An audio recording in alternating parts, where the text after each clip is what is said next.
প্রিয় ছাত্রছাত্রীরা, আজকে আমি তোমাদেরকে এই ভিডিওর মাধ্যমে ক্লাস 10-এর ভৌতবিজ্ঞানের যে সমস্ত প্রশ্নগুলো আছে প্রথম পর্যায়ের মূল্যায়নের জন্য 7 নম্বর স্কুলে 2026 সালের রায়মার্টিন প্রশ্নবিচিত্রাতে ভলিউম 1-এর সেগুলো আমরা আলোচনা করবো আজকে এই ভিডিওর মাধ্যমে। সেখানে গ্রুপ এ এবং বি এর যে সমস্ত প্রশ্নগুলো আছে সেগুলো তোমরা ভিডিওটা শুরু থেকে শেষ অবধি অবশ্যই দেখবে, এবং চ্যানেল যদি নতুন হয়ে থাকে অবশ্যই তোমরা চ্যানেলটাকে সাবস্ক্রাইব করে রাখবে পরবর্তী স্কুলগুলো প্রশ্নোত্তর পাওয়ার জন্য।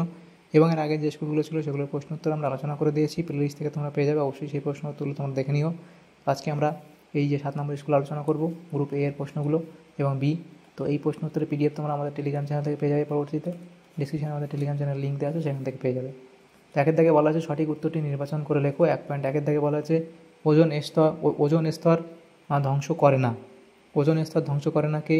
CO2, option D. এরপরে আছে স্থির চাপে আদর্শ গ্যাসের V/T এর মান মোল সংখ্যার কী হবে? সমানুপাতিক, অপশান এ। এরপরে আছে ষষ্ঠ পর্যায়ে মৌল সংখ্যা অপশান সি, অর্থাৎ 32টি। এরপরে কোনটির অষ্টক পূর্তি দেখা যায় না? এখানে দেখো, এখানে যেগুলো আছে এগুলো অপশান ডি সবকটি। এরপরে প্রশ্ন আছে কোনো উত্তল লেন্সের ক্ষেত্রে বস্তু ও তার প্রতিবিম্বের মধ্যে ন্যূনতম দূরত্ব হয় 0।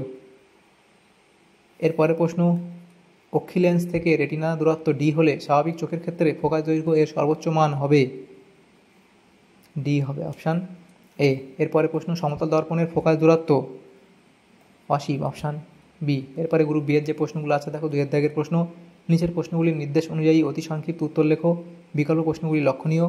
2.1-এ বলা আছে ওজোন স্তরের ঘনত্ব পরিমাপের একক কী? ওজোন স্তরের ঘনত্ব পরিমাপের একক হলো কি? ডপসন এককে মাপা হয়। এরপরে প্রশ্ন ছিল শূন্যস্থান পূরণ করো। প্রাকৃতিক সানস্ক্রিন বলা হয় ড্যাশ স্তরকে? তাহলে হবে ওজোন স্তরকে।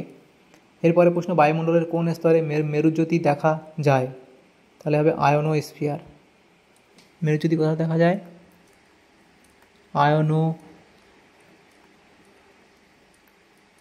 আয়নোস্ফিয়ার স্তরে মেরুজ্যোতি দেখা যায়। পরমশূন্য উষ্ণতায় আদর্শ গ্যাসের চাপ কত? 0। এরপরে যে প্রশ্নগুলো আছে দেখো, ভৌতবিজ্ঞান এই পরে 2.4-এর বয়েল ও চার্লসের সূত্রে সাধারণ ধ্রুবক কোনটি? সেটা হবে কি? গ্যাসের ভর। এরপরের প্রশ্ন, গোলীয় দর্পণকে জলে ডোবালে দর্পণের ফোকাস দূরত্বের কী পরিবর্তন দেখা যায়? ফোকাস দূরত্ব অপরিবর্তিত থাকবে। ফোকাস দূরত্ব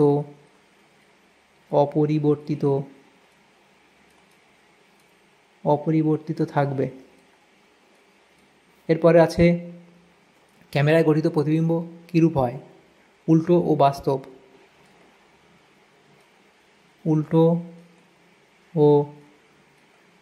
বাস্তব। অবতল দর্পণের সমষ্টিক প্রতিবিম্ব কখন পাওয়া যায়? যখন বস্তুটি দর্পণের মেরু ও ফোকাসের মাঝামাঝি অবস্থান করে।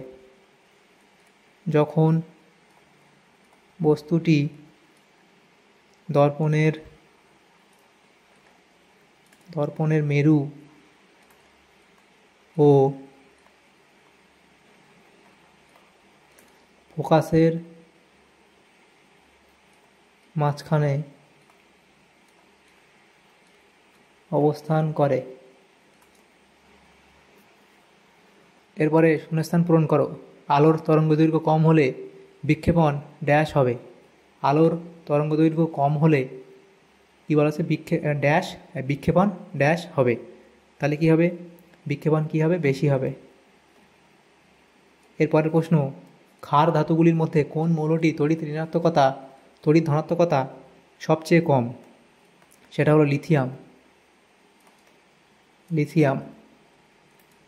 এরপরের প্রশ্ন, মেন্ডেলিভের পর্যায় সারণীর কোন শ্রেণীর কোনো উপশ্রেণী নেই? তাহলে লিখবে গ্রুপ 18। এরপরের প্রশ্ন, সমযোজী দ্বিবন্ধনযুক্ত একটি যৌগের অণুর উদাহরণ দাও। লিখবে কার্বন ডাই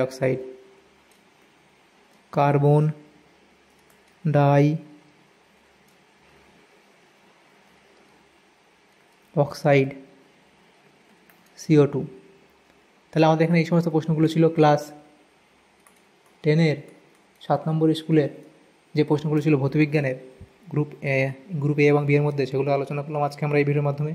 তোমাদের যদি সামান্যতম উপকার এসে থাকে ভিডিওটা, অবশ্যই এটা লাইক করবে, বেশি বেশি করে বন্ধুদের সাথে শেয়ার করবে। আর পরবর্তী যে স্কুলগুলো আছে সেগুলো প্রশ্নোত্তর পাওয়ার জন্য অবশ্যই তোমরা আমাদের চ্যানেলটাকে সাবস্ক্রাইব করে রাখবে। Thank you, thanks for watching.